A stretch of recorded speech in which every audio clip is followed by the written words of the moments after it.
You're listening to the Winsight Podcast Network.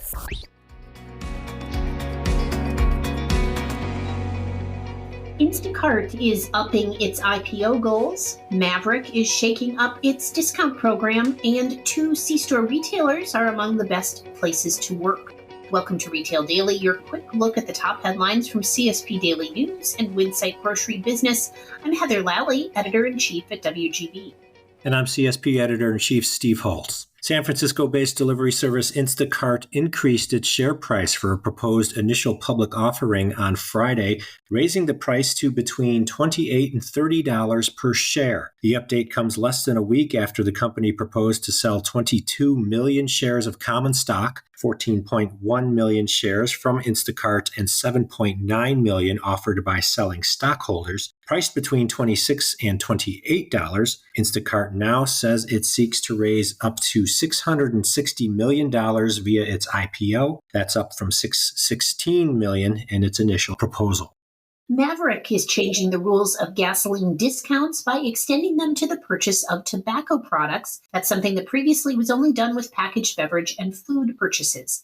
In one example, loyalty customers who bought 6 tins of Altria's on nicotine pouches could save 50 cents per gallon on fuel at their next fill-up.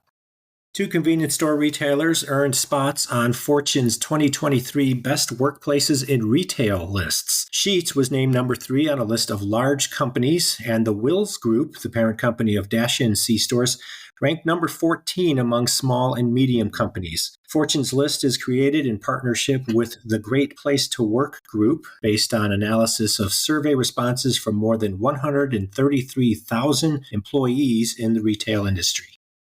Missouri's Attorney General filed a lawsuit against Dollar General this week, accusing the discounter of deceptive and unfair pricing at its more than 600 stores in the state.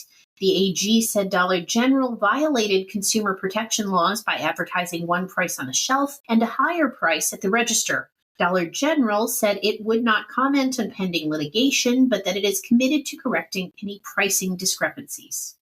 C-store operators entering the digital realm of omni-channel campaigns, loyalty programs, and social media promotions should break down the silos between various departments such as marketing and IT to ensure greater efficiencies and cooperation. These recommendations come from Lisa Ham, Director of Merchandising for Yesway, who spoke at Winsight's Retail Tech Conference in Dallas this week. To avoid the pitfall of analysis paralysis, C-store operators need to figure out where they stand on the technological front and then determine where they need to be over the next 1 to 5 years. Operators must ask themselves, what is the cost of doing nothing, she said.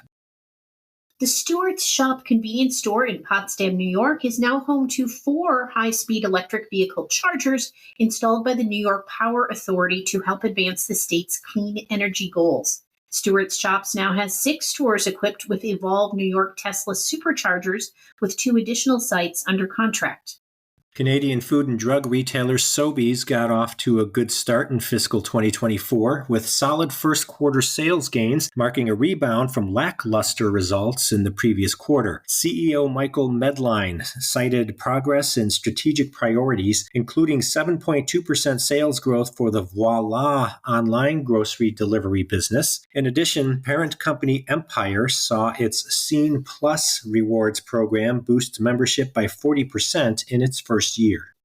Also in Canada, Prime Minister Justin Trudeau is turning up the heat on grocery retailers to cool down food price inflation. He has summoned leaders of the nation's 5 largest grocers, including Loblaw, Sobeys, and Metro, to meet with him in Ottawa next week to discuss options, and reportedly has set October 9th as a deadline for them to come up with a proposal. Soaring grocery prices have recently hoisted Canadian consumers' distrust in food retailers, which have blamed manufacturers for much of the inflated pricing.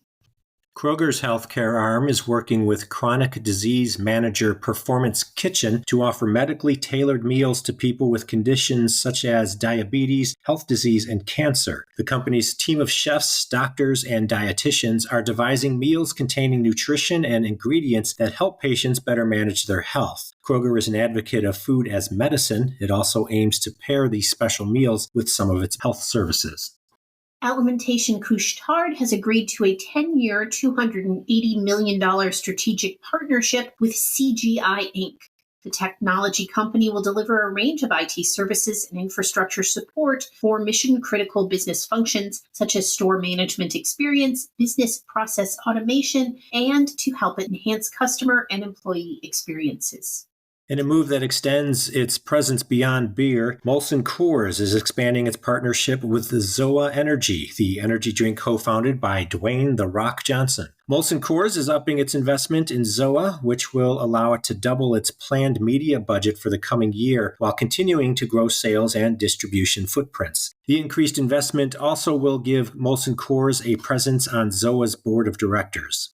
Family Dollar is unveiling a new app next month. The Dollar Tree-owned discounter said the app is the first part of a digital transformation for the chain, one that will include in-app e-commerce, personalization, and an upgraded rewards program. The new app has a refreshed interface, a redesigned coupon management feature, product locator, and weekly ads. Emeryville, California-based grocery outlet is scheduled to open 2 new locations next week, one on the West Coast and the other in the East. The first location will be in Palm Desert, California, and the other will open in Manheim, Pennsylvania. The fast-growing West Coast discounter is having a banner year, officially marking its 450th location for the retailer in Las Vegas last month. And Parker's Kitchen has donated $107,000 through a Roundup campaign to support America's Second Harvest of Coastal Georgia. That's a nonprofit organization that serves as the food safety net for tens of thousands of people who are at risk for hunger across a 21-county area. The campaign encouraged customers to round up their purchases to the nearest dollar. The company matched 25% of customer donations to maximize the campaign's impact. And that will do it for today's episode of Retail Daily. Subscribe on Apple Podcasts, Spotify, and more for your daily dose of retail news. For more on these stories, visit CSP Daily News or WinsightGroceryBusiness.com. I'm Steve Holtz. And I'm Heather Lally. Have a great weekend.